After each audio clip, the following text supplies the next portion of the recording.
খুব সকালে দৌড়াতে দৌড়াতে চলে আসছি স্টেশনে, কারণ আজকে সকালে আমার ট্রেন ছিল। আমি আজকে আপনাদের সাথে শেয়ার করব চট্টগ্রাম টু ঢাকা ট্রেন জার্নিটা।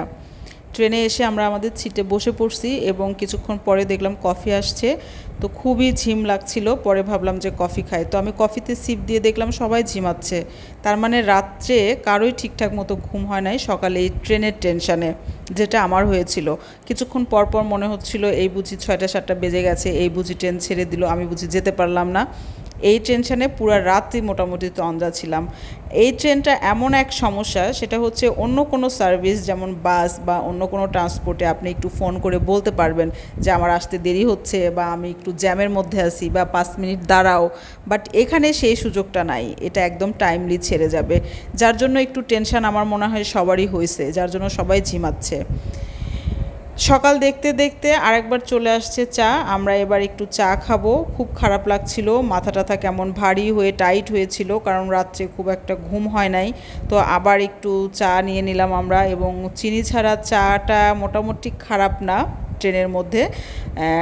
এটার average condition is good enough, মানে আপনি খেতে পারবেন অ্যাজ এ জার্নিতে, বাট রিল্যাক্সেশন বাসার মতো তো অবশ্যই হবে না, তাই না? তো সেরকম আর কি, চা খেতে খেতে এবং বাইরের পরিবেশ দেখতে দেখতে আমরা ঢাকার দিকে এগিয়ে যাচ্ছি। এই ট্রেনের একটা সুবিধা হচ্ছে একদম টাইমলি মাত্র 6 ঘন্টা জার্নিতে ঢাকায় পৌঁছানো যায়, এবং সকালের দিকে মানে দুপুরের মধ্যেই পৌঁছানো যায়। আমরা যখন এয়ারপোর্ট স্টেশনে নামবো তখন বাজবে 12টা 15 অথবা 20। ঠিক আজকেও এরকমই হয়েছে, একদম টাইমলি ট্রেনটা গিয়েছে, তবে শুরুর দিকে একটু আস্তে টেনেছে, এজন্য আমরা একটু ভাবছিলাম যে আজকে মনে হয় কোনো সমস্যা বা একটু হয়তো লেট হবে বা কিছু, বাট নট লাইক দ্যাট। ওরা একদম পরের দিকে যেয়ে জোরে টানছে এবং আমরা টাইমলি পৌঁছে গেছি। তো আজকে আমি আমার এই ট্রেন জার্নিটাই শেয়ার করব, এরপরে শেয়ার করব আপনাদের সাথে সেখানে গিয়ে কি হচ্ছে না হচ্ছে। যেহেতু এটা ডেইলি লাইফ ব্লগ, সুতরাং একটার পর একটা আপলোড করব ইনশাল্লাহ।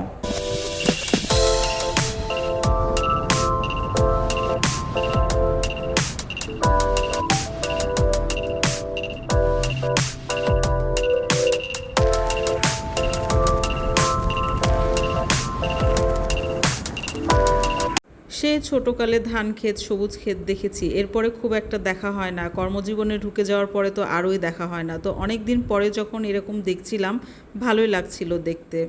আমি বেশ মজা করে দেখছিলাম, আমার সেই ছোটোবেলার কথা মনে পড়ছিল। লোকেশন বলছিল এটা ভৈরব, পরে আগে পিছে তাকাতে তাকাতে দেখি যে হ্যাঁ, ভৈরব ব্রিজ আমরা ক্রস করছি, এবং এই ব্রিজ থেকে এই নদীটা খুব সুন্দর দেখা যাচ্ছিল।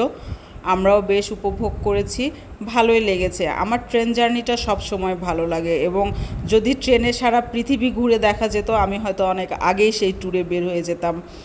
কিন্তু এই কানেকশান বা এই রুটটা আমার খুব একটা জানাশোনা নাই, যার জন্য আমি এই রিস্কটা নিতে পারতেছি না। যাই হোক, আপাতত চিটাগং থেকে ঢাকা আসার রিস্কই নিলাম। এই ব্রিজটা ক্রস করার পরে মনে হয় ঢাকায় চলে আসছি। ঠিক সেরকম আজকেও এইগুলি দেখতে দেখতে বেশি সময় লাগলো না, মনে হলো যে খুব তাড়াতাড়ি চলে আসলাম ঢাকায়। অ্যাকচুয়ালি চিটাগং থেকে এয়ারপোর্ট স্টেশনে 5 ঘন্টার মতো, 5 ঘন্টা 20 মিনিট বা 15 মিনিটে নামিয়ে দেয়। মানে চিটাগং থেকে 7টায় ট্রেনটা ছাড়ে এবং এয়ারপোর্ট স্টেশনে 12:15 অথবা 12:20 নামিয়ে দেয়। আমরা নেমে গেছি স্টেশনে। স্টেশন থেকে আমরা এখন বের হয়ে যাব এবং আমাদের ট্রান্সপোর্টেশন নিয়ে আমাদের গন্তব্যে যাব। থ্যাংক ইউ সবাইকে ধৈর্য নিয়ে ভিডিওটা দেখার জন্য। পরবর্তী ভিডিও দেখার আমন্ত্রণ রইল। সে সাথে আজকে এতটুকুই। আল্লাহ হাফেজ।